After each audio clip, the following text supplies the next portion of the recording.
खुलुमबाय स्टुडियो दं आं राकेश रामसियारि बे समाव नोंथांमोननो मोनसे राजखान्थियारि रादाब नोंथांमोननि गेजेराव बडलेण्ड बुब्ले होनो नागिरदों। बिटिआरनि सीएम प्रमोद बर' हाग्रामा महिलारि एबा बीपीएफ दोलोनि सायाव गोख्रों बाथ्रा बुंदों। हाग्रामा महिलारिया एआईयुडिएफनिल' भट लानानै माबोरै देरहागोन सोंथि सोंदों बिथाङा। एआईयुडिएफनिल' भट लानानै बे समाव माबोरै देरहागोन बिथाङा। कंग्रेसआथ' गावसोरानो बिजाथि दङ, बिसोरा भट होनायनि खोथा गैया आरो एइउडिएफआ बेसे भट दङ बिटिसिआव बे दलगाव समस्तियाव इसे दङ, बाकी समस्तियावथ' एइउडिएफआनो गैया। स' एइउडिएफनि भट लानानै बोरै देरहानो। जेराव बिटिसि ओनसोलाव एआईयुडिएफनि भटार्सफोरा जोबोद खम दं, बे समाव बिटिआर ओनसोलाव थामहिनबा बिटिसि ओनसोलाव एआईयुडिएफनि गोहोम गैया आरो भटार्सफोरा जोबोदनो खम आरो बे समाव माबोरै देरहागोन बिथांमोना होननानै सोंथि खालामदों। बीपीएफआ जाय समाव सरकार दंमोन, कैबिनेट मिनिस्टार दंमोन, एमएलए दंमोन, एमएमसीएल दंमोन, टीसीएलसीसी चेयारमैन दंमोन, भिसिडिसि चेयारमैन दंमोन, गासैबो दंमोन, अब्लाबो बै समाव देरहानो हायाखैमोन। जेब्ला बर' जादोंमोन क'क्राझार लोकसभा बियाबाव, बै समाव गोबां बिथांमोननिनो बिजाथिफोर दंमोन, एमएलए, एमसीएल, ईएम, टीसीएलसी चेयारमैन बायदि बिथांनि दैदेनगिरियामोन आरो बै समावनो बिथांमोना क'क्राझार लोकसभायाव बिथांमोना देरहानो हायाखैमोन। आरो बिथांमोना जि समाव सरकार दङमोन, कैबिनेट मन्त्री दङमोन, एमएलए दङमोन, ईएम, एमसीएल दङमोन, गासै टीसीएलसीसी भिसिडिसि चेयारमैन दङमोन, बै समावनो देरहानो हायाखिसै। दा बोरै देरहानो। नब कुमार सरनियानो बिथांमोना दान होदोंमोन आरो बै समाव बे बाराव बिथांमोना माबोरै देरहागोन होननानै बिथाङा सोंथि खालामदों। दा माबोरै देरहानो हागोन बा हानो, जेराव आथिखालाव बीपीएफ दोलोनि गोबाङानो गैला, बेखौ हाग्रामा महिलारिया ब्लेकमेल खालामनानै रायजो राजाफोरनियाव भट लानो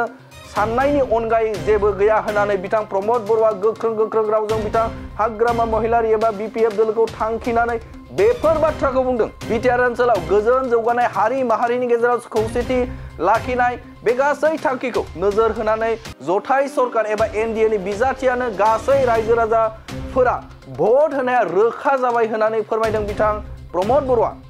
बेनि अनगायैबो बिथां प्रमोद बर'आ आरोबाव मा गोख्रों बाथ्रा बुंबावदों बे समाव नोंथांमोननो बडलेण्ड बुब्लिनि गेजेरजों होनि। दिनै दरं उदालगुरि समस्तिनि जोंनि बिटिआर एरियानि जिखिनि एसेम्बलि दङ, बिनि गेजेराव टंला जि जोंहा समस्ति दङ, बिनि स्टेरिं कमिटि दाबाय, दसे उनाव भेरगावनि दागोन, बिनि उनाव माजबाद आरो उदालगुरिनिबो दानाय जागोन, बिनि उनाव तामुलपुर दागोन। बिसेसकै दरं उदालगुरि समस्तियाव जिखिनि बिटिसि पार्ट गोग्लैयो बे ओनसोलाव जोंनि जिखिनि केम्पिं बियो जोबोद मोजाङै सोलिगासिनो दङ आरो एबार जोबोद मोजां एनडिएनि थाखाय नैबे बिसायख'थिया जोबोद मोजाङैनो दङ। मानोना थांनाय 10 बोसोराव प्राइम मिनिस्टार नरेन्द्र मोदी बिथाङा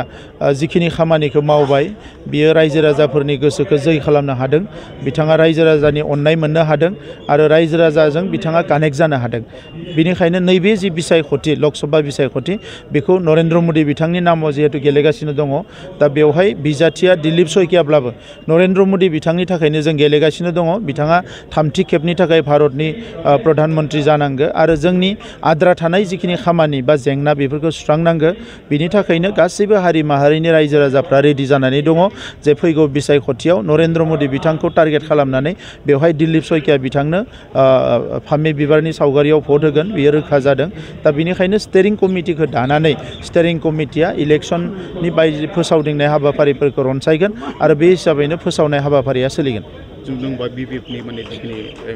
एमपि होदों बिथांमोनाबो बुंदों जोङो माने इउडिएफ आरो कंग्रेसनिबो भट लानानै जों गोबां भट देरहागोन। कंग्रेसआथ' गावसोरानो बिजाथि दङ, बिसोरा भट होनायनि खोथा गैया आरो एइउडिएफआ बेसे भट दङ बिटिसिआव बे दलगाव समस्तियाव इसे दङ, बाकी समस्तियावथ' एइउडिएफआनो गैया। स' एइउडिएफनि भट लानानै बोरै देरहानो। आरो बिथांमोना जि समाव सरकार दङमोन, कैबिनेट मन्त्री दङमोन, एमएलए दङमोन, ईएम, एमसीएल दङमोन, गासै टीसीएलसीसी भिसिडिसि चेयारमैन दङमोन, बै समावनो देरहानो हायाखिसै। दा बोरै देरहानो। दा नंखायनो बेवहाय जास्ट मिसलिड खालामनानै बा ब्लेकमेलिं खालामनानै रायजो राजाफोरनि भटखौ नस्थ' खालामनायनि बादै जेबो गैया। दा नंखायनो फैगौ समाव जोंनि ओनसोलनि जौगानाय, जोंनि ओनसोलनि गोजोन, जोंनि ओनसोलाव हारि माहारिनि गेजेराव खौसेथि लाखिनाय बे गासैबो थांखिखौ नोजोर होनानै जि एनडिए एलायन्स बेवहायनो रायजो राजाफ्रा भट होगोन, आं बेखौ मिजिंथियो। क'क्राझारनि थाखाय प्रिपारेसना जोबोद मोजां गाबोन चिफ मिनिस्टार बिथाङा क'क्राझाराव फैगोन अलरेडि जोंनि UPPL BJP आरो AGP नि जे फोसावनाय हाबाफारि बियो जोबोद मोजाङै सोलिगासिनो दङ समस्ति VCDC बुथ जेरावबो प्रिपारेसना जोबोद मोजां बेनिखायनो नैबे बिसायख'थियाव जोंनि जे बिजाथि जयन्त बसुमतारी बिथाङा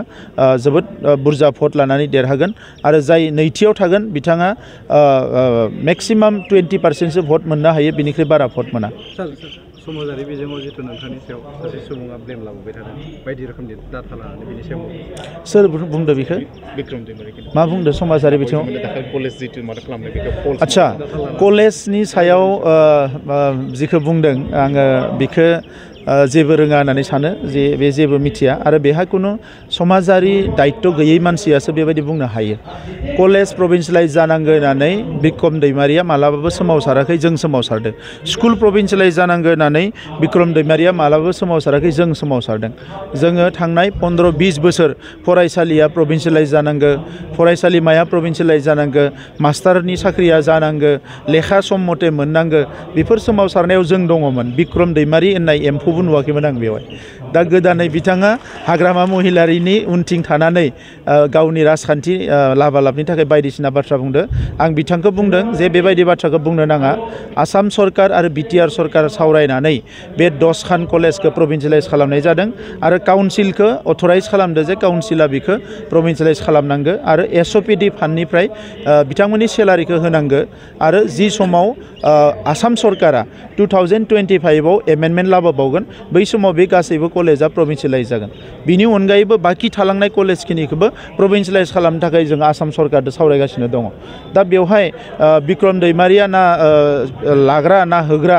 ना बियो आन्दलन खालामग्रा ना मा बे सासे ठिकादारसोमोन दिनै माने BPF नि हां थिफु समाव फैनानै माने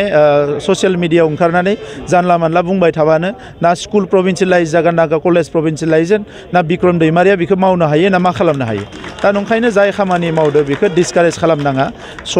बर'नि social movement political movement cultural मुभमेन्टआव कुनु पद्दे बिक्रम दैमारि होननाय एम्फौ मासेबो नुफेराखैमोन आं दा नंखायनो दिनै बिथांनि बुंनाय बाथ्राफोरखौ रावबो खेराया बिथाङा गावनो बाब्राबगोन गावनो सेस जागोन बिथाङा जोंनि समाव बुंबाय थादो जे कन्ट्रेक्टरफोरखौ बाहेरनि लाबदो बायदिसिना नोंथांमोना दिनै सोंबाय जिथिया आं बुंनो नागिरदों बिथांनो फैथों बिथांनो तथ्यफोरखौ होगोन बिहार अन्ध्र प्रदेश बाहेरनि कन्ट्रेक्टरफोरा सिगां जाजोबना थांजोब्बाय कौटि थाखानि टेन्डार लानानै थांबाय दा बेबायदि थासारिफोरखौ दिनै आं बुंनो नागिराखैमोन मानोना बेबायदि गोबां मोजां सुबुंफ्रा बुङोब्ला सोरबा दायित्वशील सुबुङा बुङोबा एन्सार होनो हायो BPF आव ओरैबायदि दुखुनांथाव जाबाय फैनानै 17 बोसोर सरकार सलायनाय BPF आ दिनै बिक्रम दैमारियासो स्पक्सपारसन जानांनाया बिनिख्रुइ दुखुनांथाव आरो जेबो गैया